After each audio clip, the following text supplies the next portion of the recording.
Welcome to the yet another session on the subject computer networks. The topic of today's discussion is error control. तो आज का हमारा जो topic रहेगा वो रहेगा error control. Now error control is a bit different from error correction क्योंकि error detection means detecting the errors in the received data and error correction means removing the errors from the data if any detected. लेकिन error control में क्या रहेगा, हम error को detect करेंगे और अगर एरर डिटेक्ट होती है तो we will request for the retransmission. तो these are the elementary protocols of the data link layer. इससे पहले हम stop and wait and sliding window discuss कर चुके हैं. अगर आपको दोनों कॉन्सेप्ट क्लियर हैं तो आज का जो टॉपिक होएगा और कल का टॉपिक होएगा that will be very easy to understand. तो चलिए स्टार्ट करते हैं with the introduction of the error control. Error control can be defined as a function of data link layer that detects the error in transmitted frames and retransmit all the erroneous frames. तो error को detect करना और अगर कोई errors frame मिला तो उसको retransmit करना.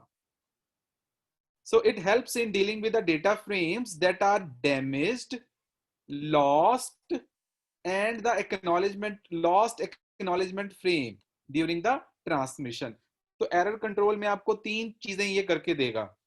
ये एक तो आपके लिए फाइंड आउट करेगा उन नो फ्रेम्स को रीट्रांसमिट करेगा जो डैमेज हो चुके हैं या जो डेटा फ्रेम लॉस्ट हो चुके हैं या कोई एक्नॉलेजमेंट जो लॉस्ट हो गई.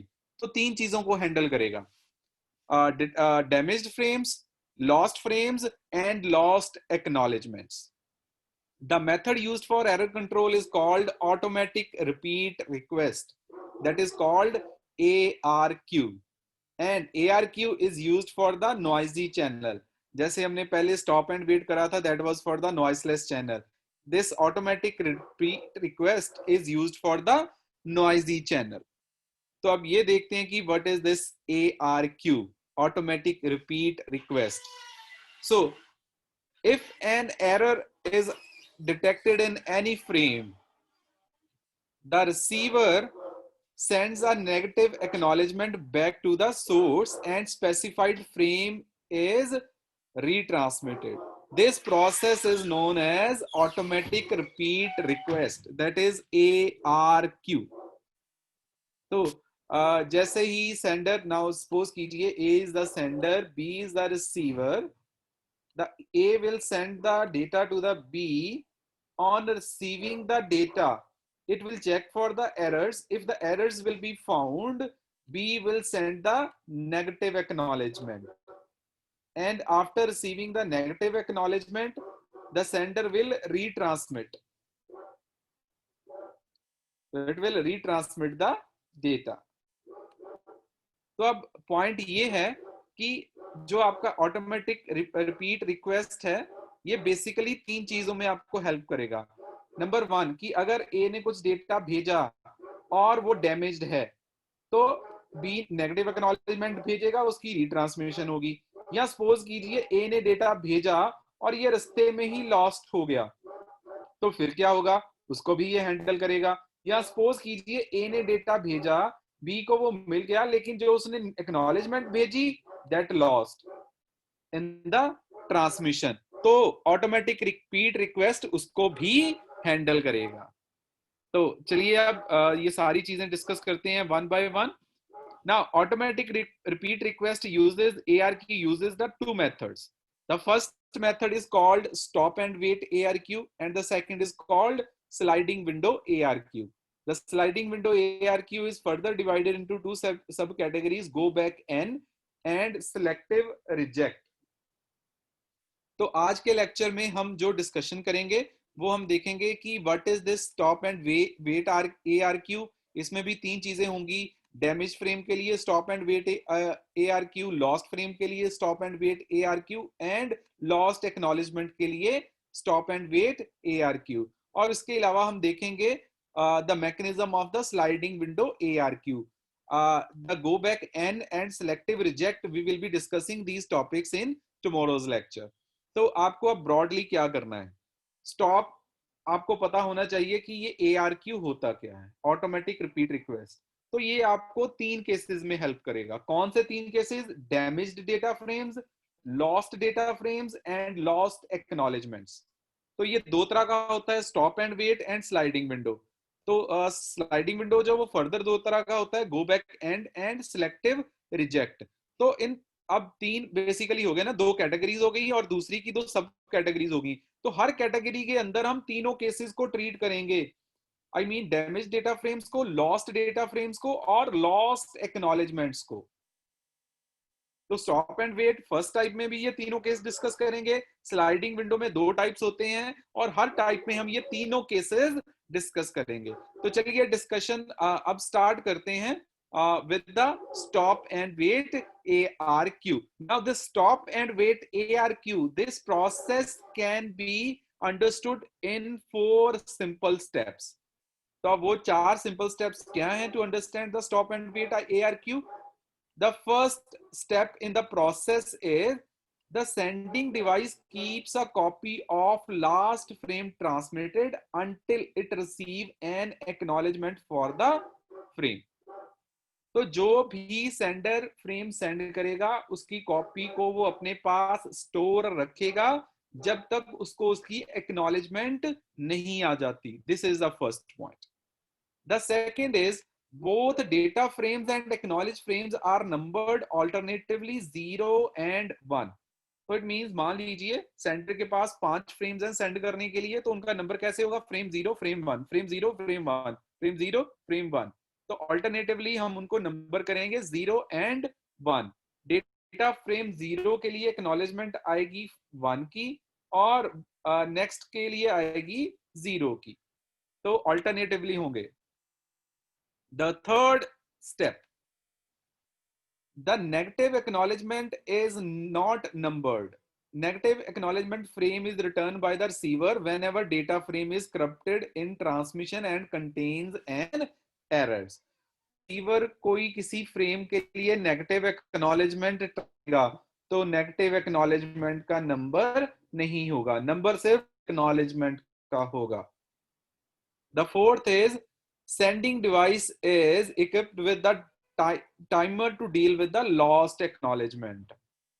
तो जो सेंडिंग डिवाइस है वो हर फ्रेम को सेंड करने के बाद एक टाइमर एग्जीक्यूट करेगा। उस टाइमर के अंदर उसको एक्नॉलेजमेंट, अगर उस टाइमर के अंदर एक्नॉलेज नहीं आई, अगर के अंदर एक्नॉलेजमेंट नहीं आई तो सेंडर विल अज्यूम दैट या तो डेटा लॉस्ट हो गया या एक्नॉलेजमेंट लॉस्ट हो चुकी है, तो इसमें डेटा को रीट्रांसमिट करेगा। Now let's discuss the first case in ARQ that is called damaged data frame. Now to understand this concept, let's consider this diagram. So now let's assume this is the sender, machine number A, and machine number B is the receiver. तो sender ने सबसे पहले data 0 send किया। अब आपको ध्यान ये रखना है क्योंकि this is stop and wait. Stop and wait में क्या होता है कि फ्रेम से बाद सेंडर एक्नॉलेजमेंट के लिए वेट करता है, जब तक एक्नॉलेजमेंट नहीं आएगी वो नेक्स्ट फ्रेम नहीं सेंड करेगा। तो अब आप ध्यान दीजिए, डेटा सेंड करने के बाद एक टाइमर होगा that will be executed by the sender, and this time the duration of this timer is normally 2 into propagation time. इस टाइमर की आमतौर पे जो ड्यूरेशन होती है that is greater than 2 into transmission propagation. तो जितना टाइम सेंड करने और वापस आने में लगता है उससे ज्यादा होगा इस टाइमर का वैल्यू। तो जैसे ही ये डेटा सेंड करेगा वो टाइमर को एग्जीक्यूट कर देगा। On receiving the data the receiver will check the data for errors. If the no error will found, the receiver will send the acknowledgement expecting the next frame to be received. So data 0 मिला, acknowledgement I 1. It means data 0 receive हो चुका है and machine number B is now expecting the data frame 1. तो after receiving the acknowledgement sender will send the data 1, क्योंकि data 0 भेजा, alternatively numbered है, data 1 भेजा, उसकी एक्नॉलेजमेंट आई 0, फिर उसने डेटा 0 भेजा। अब सपोज कीजिए जब नेक्स्ट टाइम डेटा 0 भेजा तो उसमें एरर डिटेक्ट हो गई, तो what the receiver will do now, it will send the negative acknowledgement, and on receiving the negative acknowledgement the sender will retransmit the data 0 frame. तो इस तरह से स्टॉप एंड वेट ARQ काम करता है in case of damaged data frames. तो अब जैसे आप देख सकते हो कि जो डेटा फ्रेम्स डैमेज नहीं थे उसके लिए एक्नॉलेजमेंट आई, और जो डेटा फ्रेम डैमेज्ड था उसके लिए आई नेगेटिव एक्नॉलेजमेंट। और जब तक एक्नॉलेजमेंट पॉजिटिव नहीं आ जाती, सेंडर डेटा की कॉपी को अपनी मेमोरी में रखेगा, नेगेटिव एक्नॉलेजमेंट रिसीव होने पे वो डेटा को रीट्रांसमिट कर देगा। This is how stop and wait ARQ handles the damaged data frames. The next is stop and wait ARQ for lost data frame. तो आइए अब इस कॉन्सेप्ट को देखते हैं। Again A is the sender and B is the receiver. अब इस case में हुआ सेंडर ने डेटा 0 भेजा, रिसीवर ने एक्नॉलेजमेंट 1 भेज दी, लेकिन उसके बाद क्या हुआ, सेंडर ने भेजा डेटा 1 और ये रास्ते में लॉस्ट हो गया। तो now after sending the data 1 the sender is waiting for the acknowledgement, लेकिन उसको एक्नॉलेजमेंट तो आएगी ही नहीं क्योंकि डेटा हैज बीन लॉस्ट। तो अब सेंडर कब तक वेट करे एक्नॉलेजमेंट के लिए, वो कैसे मान के चले कि डेटा डिलीवर हो चुका है, इस तरह तो वो वेट ही करता रहेगा। तो मैंने जैसे आपको पहले बताया था, जैसे ही सेंडर कोई डेटा सेंड करेगा वो एक टाइमर एग्जीक्यूट कर देगा। तो डेटा सेंड करने के बाद वो वेट करेगा जब तक उस टाइमर की वैल्यू एक्सपायर नहीं हो जाती। अब सपोज कीजिए इसने डेटा 1 सेंड करने के बाद अपना टाइमर एग्जीक्यूट कर दिया और टाइमर जो है वो टाइम आउट हो चुका है, लेकिन कोई एक्नॉलेजमेंट इस टाइमर के टाइम आउट होने के तक अगर आपको कोई एक्नॉलेजमेंट नहीं आई तो आप क्या करोगे, you will retransmit the data. तो बेसिकली पहले केस में टाइमर की जरूरत नहीं थी इन डैमेज्ड डेटा फ्रेम्स, क्योंकि आपने डैमेज ने चेक किया डेटा फ्रेम को, अगर कोई एरर है तो उसने नेगेटिव एक्नॉलेजमेंट भेज दी, तो वहां पे टाइमर की जरूरत नहीं पड़ी। लेकिन लॉस्ट डेटा फ्रेम्स में आपको अब टाइमर की जरूरत पड़ेगी, क्योंकि आपने डेटा भेजा लॉस्ट ड्यूरिंग द ट्रांसमिशन। तो अब क्या करोगे, डेटा सेंड करने के साथ ही आप एक टाइमर को एग्जीक्यूट कर दोगे, और अगर टाइम आउट होने तक आपको कोई एक्नॉलेजमेंट आ गई तो ठीक है, नहीं तो आप डेटा को रीट्रांसमिट कर दोगे। तो अब इस केस में क्या हो सकता है, अब इस केस में ये हो सकता है कि रिसीवर को डेटा मिल गया हो और उसने एक्नॉलेजमेंट भेज दी हो। एक्नॉलेजमेंट वो किसके लिए भेजेगा, 0 के लिए। लेकिन क्या हुआ, एक्नॉलेजमेंट पहुंचते पहुंचते देर होगी और उसका टाइम आउट हो गया। एक्नॉलेजमेंट पहुंची यहाँ पे, लेकिन उसका टाइम आउट यहीं पे हो गया। तो उसने क्या किया, डेटा 1 को ट्रांसमिट कर दिया, फिर से उसने सोचा कि लॉस्ट हो गया। तो अब रिसीवर जो एक्सपेक्ट कर रहा है, उसने एक्नॉलेजमेंट किसके लिए भेजी थी, 0 के लिए, वो एक्सपेक्ट कर रहा था डेटा 0, लेकिन डेटा आया क्या, 1।